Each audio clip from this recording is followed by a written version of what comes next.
Hello, you're listening to Linguistically Aware. My name is Dusan Nikolic, and I'm the host of this wonderful podcast. Today, I sat down with Dr. Stephen Winters, and we talked about the ways human voices are produced and perceived, what voice qualities there are, and why Adele should have a voice she had despite losing a lot of weight. We debunked some myths, and we chatted about our passion for phonetics, a branch of linguistics that studies the way speech is produced and perceived. Dr. Stephen Winters is an assistant professor of linguistics at the University of Calgary, where he teaches linguistic courses such as phonetics, quantitative methods in linguistics, varieties of English, and other. Steve is also my supervisor, a role model, and a person I learned a lot from over the past 4 years, and I hope that you will learn a tiny fraction of it as well in this awesome episode, and listen carefully, just like a phonetician would.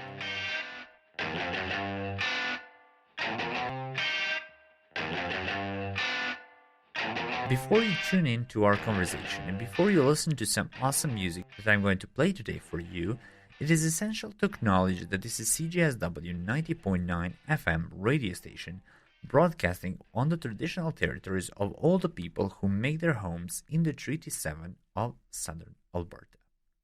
So what does the example theory tell us about the ways we memorize voices? I remember that even though if we do not hear voice or voices for a very long period of time, we can still memorize them. We still remember the way people sounded. And that has been proven in the research. What do you think about that? Are there any comments on that with respect to the exemplar theory principles? Yeah, well, that would sort of facilitate the possibility of that happening, I guess, is if you can store those specific exemplars in memory, then you should be able to find a match better that way. I think it's likely that some people are better at that than others because memory skills differ across individuals. But yeah, that's part of the idea, is that you have specific memories of specific experiences, including what a specific voice sounds like. Mm-hmm. I think I was going to say as well, with the prototype issue, you mentioned Andre the Giant as well. So I kind of play him maybe as a prototypical male voice, but also sort of like Andre the Giant is so big and his voice is so low in sort of both the source and filter dimensions that he kind of is beyond the prototype sort of, for a male voice. But not every male sounds like Andre the Giant. Not every male has to sound like Andre the Giant to sound like a male anyways, right? There's a lot of room in between for there to be sort of fuzziness and also individual variation there too. No, yeah, I understand completely. But that reminds me of the cardinal vowels. Something like Andre the Giant. Andre the Giant could be a cardinal vowel in terms of voice quality, right? Yeah. Or at least one end of the spectrum. Yeah. A cardinal speaker. Cardinal speaker, yeah.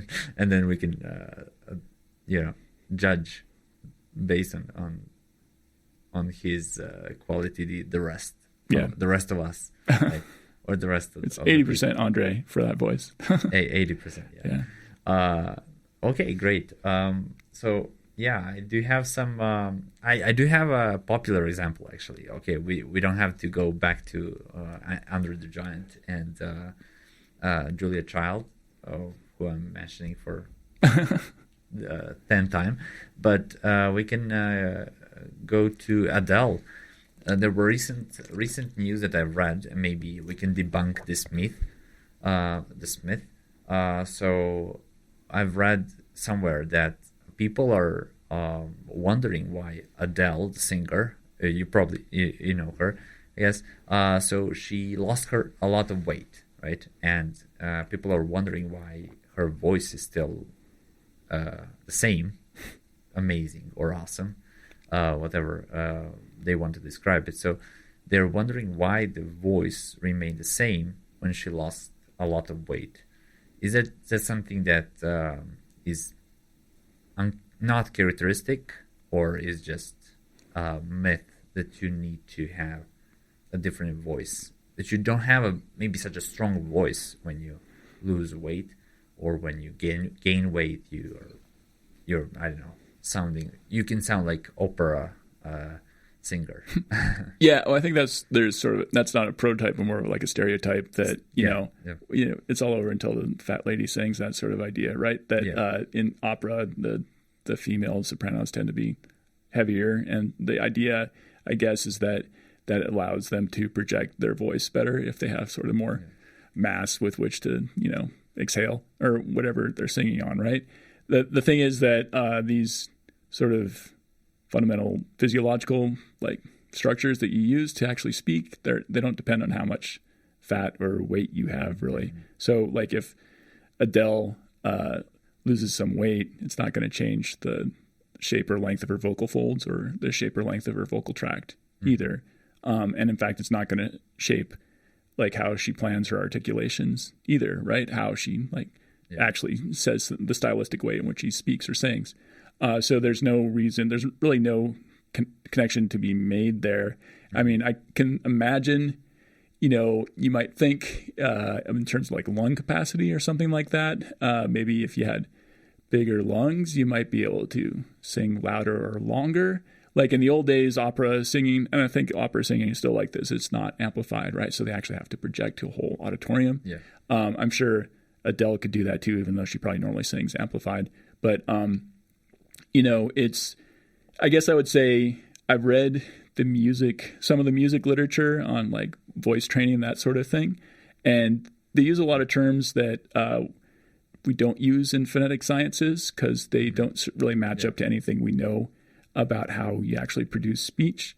So those terms are kind of funny. Like they talk about like chest voice and head voice and that sort of thing as well. And, maybe you have a sense when you're singing low, you might have more of a chest voice, something down here. And if you got head voice, I'm not going to sing a high note, but, maybe you think the sound is more there. So, if those sort of imaginary qualities help you get the right note out or the right sound out, then they work, right? But for the most part, there's not a lot of science behind that.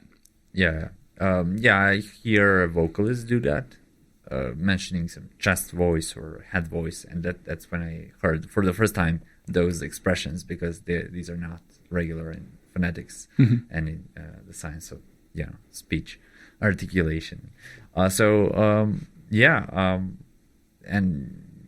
remember they criticizing the actors who acted in Les Miserables, like Hugh Jackman and I don't know, I can't remember the names of the rest, but because of singing poorly, while also acting, right? And that's tough. I do have maybe a couple of more questions. You use some interesting examples, if that's okay with you. Sure. Sorry about it. So you use some interesting examples during your classes in phonetics. You use some props for showing different phenomena. I guess one of the props that you're using is frisbee. Another prop that you're using are matches and a bottle of Coca-Cola. All my favorite things wrapped up in one. Yeah. Is that a reason why? No. Can you give us some example why you're using these? Yeah. Well, besides they're being a great teaching technique. Right? Yeah. I think it's mostly just the teaching technique part of it. But say with the match, that's a demo that I got from somebody else. The other two are ones I just thought of somewhere along the way. But when I took intro linguistics, they talked about the difference between aspirated and unaspirated stops. Yeah, that would be nice to explain to the listeners, I guess. Many English speakers don't know about that. Yeah. I would say any English speaker who's not taking linguistics probably doesn't know about it. Yeah. But a P is an aspirated stop, and a B is an unaspirated stop. So there's a simple way to verify this, which is if you put your hand up in front of your mouth when you're speaking. Maybe you can hear that over the recording. But when you say a P, you should feel some air hitting the palm of your hand. When you say a B, you don't get the same amount of air hitting your hand. So what I do is I just light a match, and I say I'm going to say a B and then a P, and I put the match in front of my mouth. And when I say the B, the match stays lit, and then when I say the P, it goes out. So it's just a nice little dramatic flourish to like show people what's going on, because people don't perceive that distinction. It's one of those interesting things about language, is that you produce things, you know how to do things that you don't perceive in yourself. So that's just one example of that. Yeah, I think you reminded me of a very important question that I'm going to ask you in a minute. That's why did you choose phonetics? I mean, for me, that was one of the reasons why I want to learn more about it. The reason is because there is this language side of it, an abstract side of it, and there is this tangible side of it. You can almost feel it. You can feel the aspiration, for example. You can measure the formants of the voice. Like you can measure you can show a waveform to people and say this is speech, right? So that is something that we can put in numbers, and that's what I like about it. But why did you start your journey, and still on this journey of phonetics? Yeah. Well, you mentioned a lot of good reasons. The sort of like phonetics is kind of where the rubber meets the road, basically. So when you actually put language into reality, it turns out to be phonetics. That's at least the surface side of it. And the surface details are interesting because they interact with other domains of the intellectual world, like, physics, which I like quite a bit, or math, which I like quite a bit as well, right? So there's, in a sense, choosing phonetics meant that I didn't necessarily have to choose this one thing, but I could bring all these different interests into play, right? Which, also get, like I play a lot of ultimate Frisbee, so I figured out a way to incorporate Frisbee into phonetics too. It's a nice example of the Bernoulli effect. Yeah. Or not the Bernoulli effect, but Boyle's law. No, it is. It is the Bernoulli effect. Yeah. Okay. Yeah. Never mind. Yeah. Like I know what I'm talking about. Anyways. No. You do definitely. But ultimately, I think I was in my last year of college, and as I went to the linguistics advisor and said I want to apply to grad school. Like, how's that work? And he's like, well, you got to choose a subfield. And I was like, okay, I'll choose phonetics. So, it's just, it's nice when things are not as abstract as like syntax, I guess. At least I found that more appealing. Yeah. You do get that kind of balance between like theory and observable fact, right? Yeah.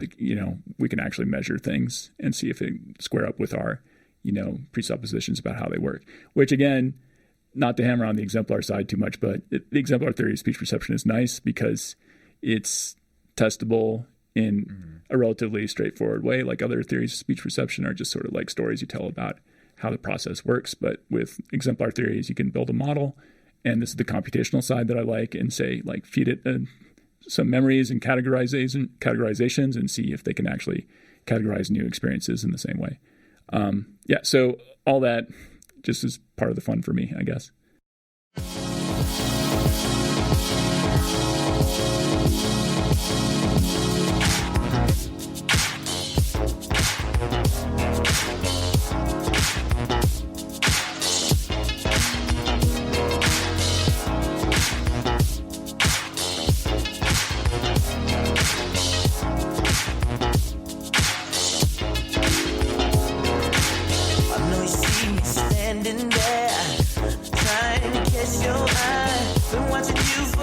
Sometimes, but you think I'm an average guy. Couldn't figure out my approach, because you're such a classy girl. You might be the most beautiful girl in the world. Hold me there, looking like a beautiful black queen. I was over there doing my thing, got distracted by the beauty you bring. And hold me there, make up that clothes so damn clean. Girl in the whole damn thing. I gotta get this girl to be with me.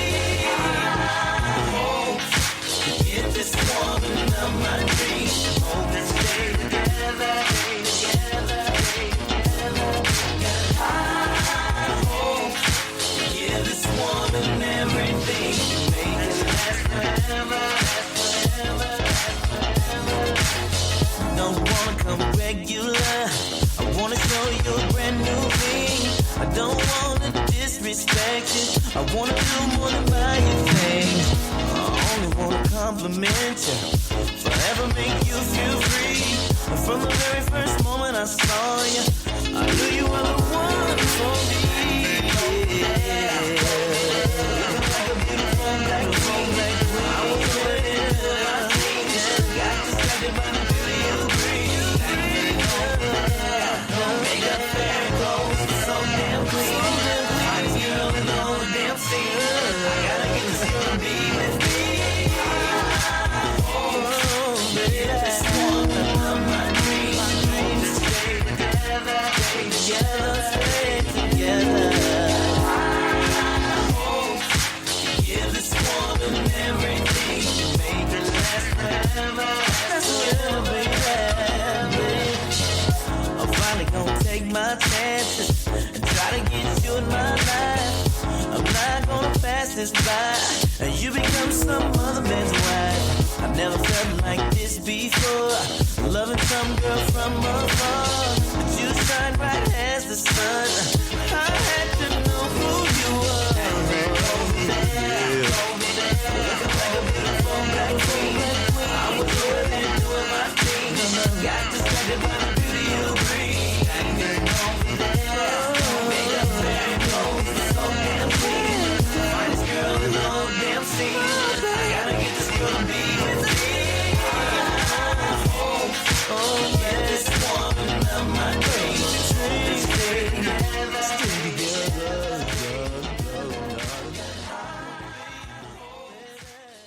No, yeah. I guess I could ask you why you chose phonetics, Dushan. Yeah, well, you mentioned a lot of the reasons, and one of the reasons was the acoustic phonetics. That's the part of phonetics that I really enjoy. I mean, I enjoy all of these perceptual phonetics as well, but acoustic phonetics maybe the most because of the fact that you can explain why we are producing vowels, for example, as such, just by measuring the form and frequencies, or just the frequencies. I'll put it simply, and you plot this into a chart and explain that this is basically your vocal tract, and it simplified this. That's what we're doing, right?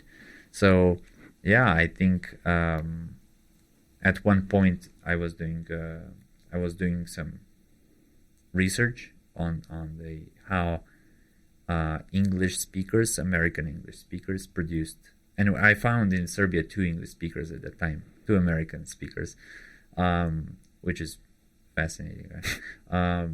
In my city. So they produced some vowels for me. They read a story. I think that it was the famous story, the popular story that you read when you want to explore vowels, The Boy Who Cried Wolf. And I compared those to the ways Serbian speakers said it. So that was fun for me. That was really, really, I enjoyed that. And yeah, I didn't know I could do those things. So that was fun. And phonetics is generally really, I think, one of the most interesting branches of linguistics, to be honest. But that's my subjective opinion. Yeah, I mean, I think it's easy to have a good time teaching phonetics. That helps a lot too, right? Oh, yeah. You can do these various demos and whatnot. And, you know, it's funny, I'll mention there's a somewhat controversial linguist out there named Daniel Everett. I don't know if you've heard of him, but he's this guy who went to like South America and found a tribe, the Piraha, and said that they don't follow like these supposedly universal like parameters and principles of how grammar works. And so, you know, he's made a lot of fans and a lot of enemies for that reason. But like one thing I remember seeing him say like on Facebook was that, you know, linguistics is not a science because you can't replicate the findings of things like syntax. Like if you approach a language from scratch and just try to figure out how the syntax is working, you're not going to get the same result twice. And I'm just like, well, I do the same little demos in phonetics every year and they always work out. Yeah. Basically the same way. So, I mean, yeah, setting syntax aside, I will say I disagree with Daniel Everett. And more generally than that, I like science, and I like the fact that phonetics behaves like a science, at least in that respect, right? Yeah. That was my question to you, or at least something that I want to ask, is why do you like science? Science that's not humanistic, so that doesn't belong to, for example, Faculty of Arts. How did you start asking some questions, such as I don't know, questions about physics and Boyle's law that's in there in your lectures, and Bernoulli effect, or how did you know you are also teaching stats course, at least quantitative methods, for data analysis for linguists. So that's that side of your research is different from theoretical linguistics, or at least from some of the researchers who are doing theoretical linguistics. Why is that so? How did you start? I mean, I don't know, like going back to like my high school days, I discovered linguistics in the library. I just like started taking foreign languages, and like everybody comes to linguistics a different way. And mine happened to, occur when I was 14 years old. And then I started taking German as a foreign language, the first foreign language I learned. And I loved the paradigms and the structure and all that. And I just wanted to learn as much as I could. So I went to the library and just started reading through grammars of other foreign languages to learn as many as I could. Just like, 14-year-old, like, inspiration doesn't last forever, but like in the part of that process, I discovered like textbooks on linguistics. And that's like, okay, that's what I want to study, because it's not just one language, it's kind of the universal features of all languages. And physics is a little bit similar. So actually, the year before I was interested in linguistics, I was really interested in astronomy. I mean, but at the extent that I was, a teenager, it was more just stargazing, right? Oh, look, I can identify where the planets are, and here are the constellations, and like, I can learn a little bit about the Messier objects, that sort of thing. So, unlike things that are rule-based and orderly, it's nice when, the pieces of the puzzle fit together, and that, applies to both physics and linguistics. And in both cases, there's still open questions. We haven't gotten the whole universe to make sense yet. So there's still work to be done. And I'm choosing to do it in linguistics, but all the things I learned about physics along the way, they contribute, right? Because like I said earlier, linguistics is not just a self-contained thing. It's part of every human endeavor, and it makes connections with all sorts of other fields. So why not make those connections for my students apparent? So I understand completely. That's nice. And you are a big baseball fan, I think. I don't want to say baseball nerd, but no, I am for sure. I'm a sports nerd. A sports nerd. I'm kind of a prototypical one. Yeah. So and you do. I mean, at least from what I know, you analyze some data, or at least collect some data on baseball.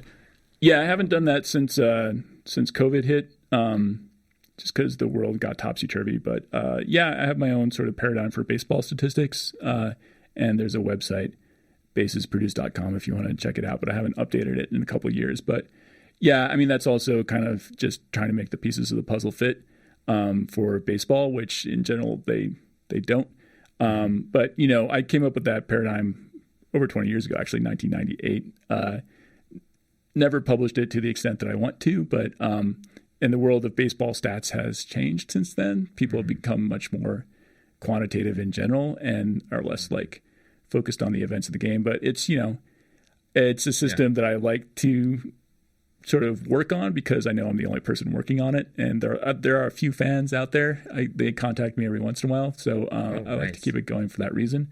But it's just a way to enjoy the game a little more fully for me, I guess. Yeah, no, that's great. I thought there were many people who do that, but maybe I'm wrong. Well, that's based on what I saw from the movie Moneyball. I'm not really. There are many people who do sabermetrics or baseball analysis. I mean, actually, I've made friends over the years with a guy who works with pitchers mostly on the West Coast, and like he coaches them how to pitch in a like very analytical and intelligent way, and they do very well, and he makes a lot of money doing it.